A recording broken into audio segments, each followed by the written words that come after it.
Il est 2h de l'après-midi, mais j'ai pas envie de manger à 11h ce soir. Fait qu'on prépare ça maintenant. Une vieille casserole orange, c'est la base. Du sirop d'érable. Une bouteille de mousseux, naturellement. Un gros morceau de porc avec l'os. On sac ça dans la casserole, puis on sort les autres ingrédients que ça va prendre pour ma recette improvisée. Du chou, du maïs, des pommes de terre, oups, des oignons, des carottes, puis des patates douces. Puis là, le fun commence. On épluche des légumes. Soit dit en passant, c'est très important de prendre le pire couteau que vous avez dans vos tiroirs. Hein? C'est la base. Ensuite, on coupe tout ça très grossièrement. On envoie tout ça dans le chaudron. Ensuite, on s'attaque à ce qui fait le plus pleurer qu'une peine d'amour, les oignons. Je pense qu'il n'y a rien qui me fait plus suer que d'éplucher ça. Ça se voit très bien à mon visage, d'ailleurs.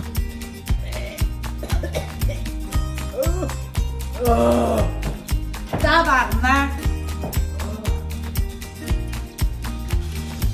Ah, puis naturellement, j'avais oublié que j'avais du mascara, fait que j'ai une face de raton laveur. Bon, après tout ça, c'est le temps de se prendre un verre, je pense qu'on est dû.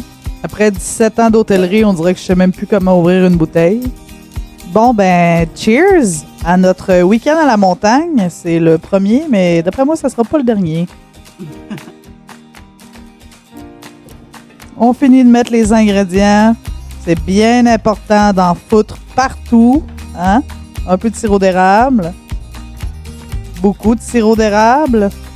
Beaucoup trop de sirop d'érable. Des petites épices. Je suis en train de me battre avec le pot. On saupoudre bien. On rajoute des feuilles de laurier, de l'eau, du Bovril. Et tada! Après, on sac ça dans le four à je sais pas combien. Puis on attend que ça sente bon. C'est tout. On rentre une coupe de bûche pour pas en manquer pour plus tard parce qu'il en restait plus. La fille pas en forme que je suis est essoufflée et sale. On va brasser le feu, on met une bûche là-dedans, puis on va se changer parce qu'on est tout mouillé.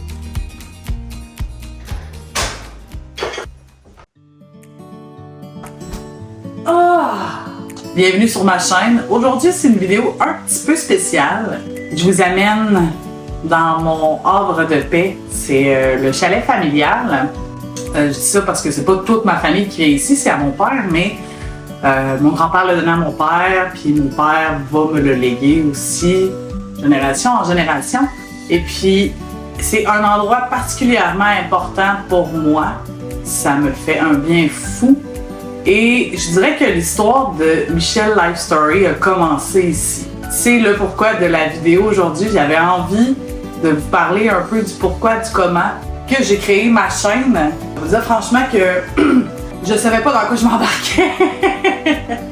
C'est beaucoup de travail. Je lève mon chapeau. Créateur de contenu, c'est énormément de travail, d'investissement, mais c'est quelque chose que j'ai découvert qui m'a rendue très, très heureuse.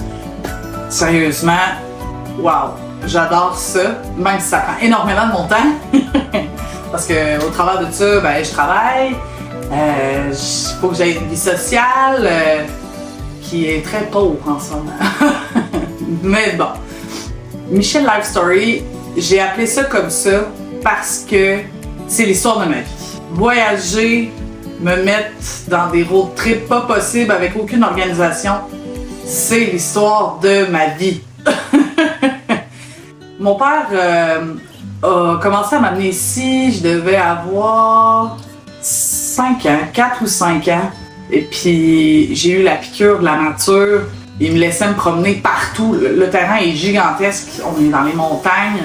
Et j'allais me promener beaucoup plus loin que mon terrain d'ailleurs. Et quand c'était l'heure du souper, ben, il me sifflait pour que je revienne.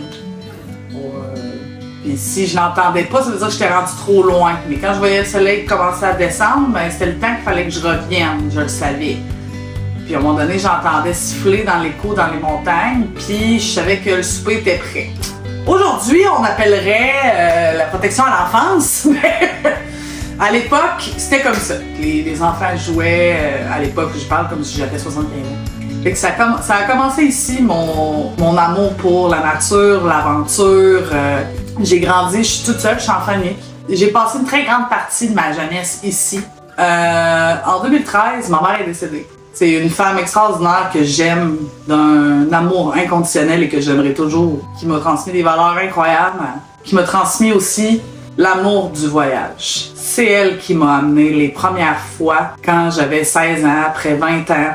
C'est elle qui m'a initié à ça. Et puis, quand elle est décédée, j'ai vécu une énorme perte. Parce que c'était pas juste ma mère, c'était ma meilleure amie. On était comme ça, là. C'était incroyable. Et puis ça me fait quelque chose de parler de ça comme ça. Et puis, au final, 2 ans plus tard, j'étais malheureuse, je voyais plus le bout, puis je prenais pas des décisions incroyables. Mais cette décision-là que j'ai prise a changé ma vie, sincèrement. Je pense que j'aurais pas pu être là aujourd'hui où ce que je suis sans cette décision-là que j'ai prise. J'ai décidé de partir tout seul en pack-sac. Et la destination n'était pas importante. Je me suis dit, c'est quoi qui est le plus loin de chez moi? Puis ça s'est avéré que j'ai choisi la Nouvelle-Zélande. Je suis partie dans ce pays-là. Mon Dieu, juste d'en parler, j'ai l'impression que je vais pleurer. Oh! C'est un des plus beaux pays que j'ai vu de ma vie, puis j'en ai vu plusieurs. Ça a commencé là. J'ai pris un sac, j'ai tout vendu en 2 mois. Une autre décision de tête en l'air, là. Mais c'est la meilleure chose que j'ai fait. J'ai pris 2 mois pour tout vendre, relouer mon appartement. J'ai pris un sac, un billet d'avion, aller simple. Puis je suis partie en Nouvelle-Zélande, je parlais pas anglais. Au revoir! Au revoir Québec! Et puis j'ai été bénie tout le long de ce voyage-là, en vrai, parce que je me suis assis à côté d'un homme qui était un Québécois, mais que ça faisait 26 ans qu'il habitait en Nouvelle-Zélande. Il avait marié une néo-zélandaise, il a eu des enfants. Puis ben, on a 16 heures, 14 heures d'avion à faire. On a eu le temps de discuter. Puis il m'a laissé son adresse, son numéro de téléphone. Il m'a dit, si jamais il y a quoi que ce soit, tu peux m'appeler. Il faut savoir qu'en Nouvelle-Zélande, les gens sont extrêmement gentils et généreux. C'est pas nécessairement... ici, c'est pas si pire, mais il y a d'autres pays du monde que je l'aurais peut-être pas fait, là.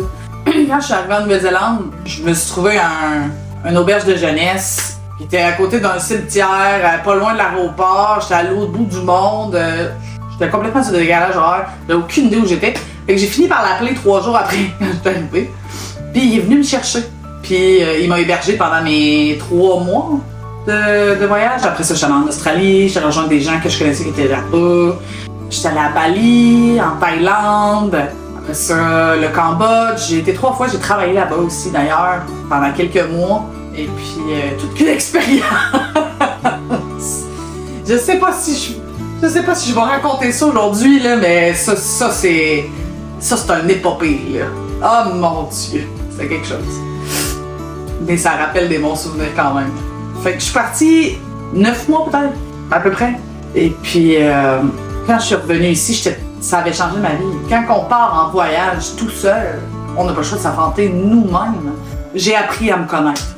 J'ai vraiment appris à savoir qui j'étais, ce que je voulais. C'est sûr que quand je suis revenue, ça s'est pas fait en claquant des doigts ni du jour au lendemain, là, je vais vous l'avouer. Là. Ça a pris du temps à passer par-dessus la mort de ma mère, savoir ce que je voulais faire dans la vie, savoir ce que je voulais de moi aussi. Ça a vraiment changé ma vie. Puis depuis ce temps-là, quand je suis ici, j'ai une nostalgie incroyable de prendre l'avion et partir. Mais on peut pas toujours faire ça, les moyens nous manquent. Ma chaîne va être basée là-dessus. Vous conseiller. Moi, personne m'a conseillé, puis des fois, j'aurais aimé ça. Montrer des endroits extraordinaires. C'est pas nécessairement des road trips de luxe ou des voyages de luxe que je fais. Ça va dépendre de mon feeling du voyage où je veux aller.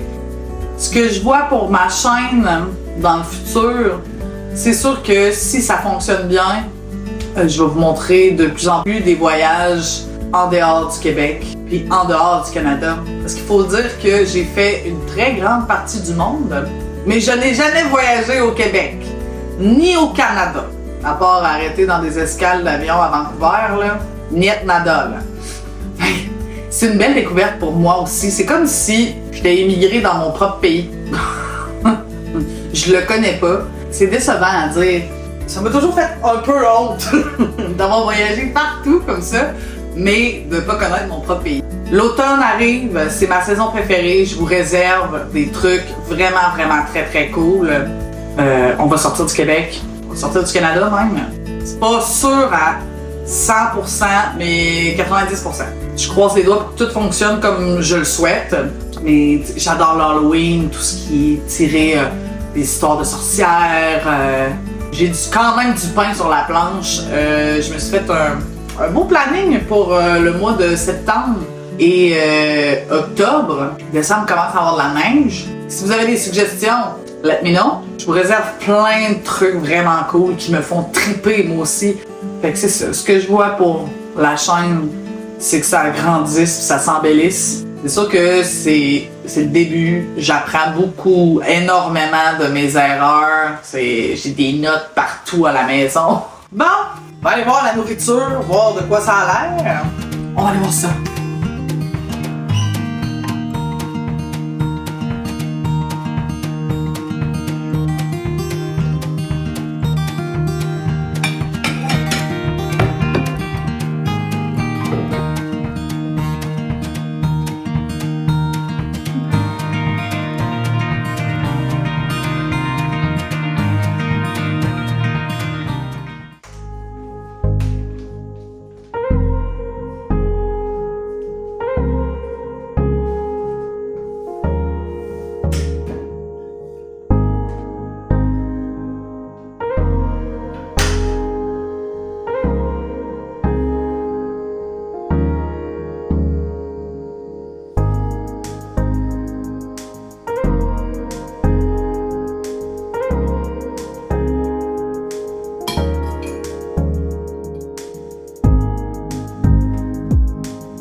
Bon matin, j'ai tellement dormi. Après avoir fait la cuisine, tout ça, après avoir mangé, j'ai commencé à lire mon livre puis je me suis endormie sur le divan. Puis je me suis réveillée, petit tour aux toilettes, j'ai grignoté encore un peu parce que c'était beaucoup trop bon. Puis après ça, j'ai écouté Harry Potter sur mon cellulaire. Je l'avais déjà téléchargé dans mon téléphone. Oh, le soleil! Il ne pleut plus. Il fait soleil, le soleil sort tranquillement, c'est cool, ça fait du bien. Fait que j'ai écouté Harry Potter, puis je me suis endormie. Je pense que j'avais besoin de beaucoup de sommeil, puis de relaxer en vrai. Aujourd'hui, je risque d'aller me prendre une petite marche pour vous montrer la beauté du lieu. J'espère que vous avez aimé la vidéo. J'espère que ça vous a fait relaxer un petit peu. Je vais vous laisser sur des images de la forêt pour commencer votre semaine du bon pied en relaxant avec la nature. Abonnez-vous si ce n'est pas déjà fait. Merci d'avoir visionné la vidéo.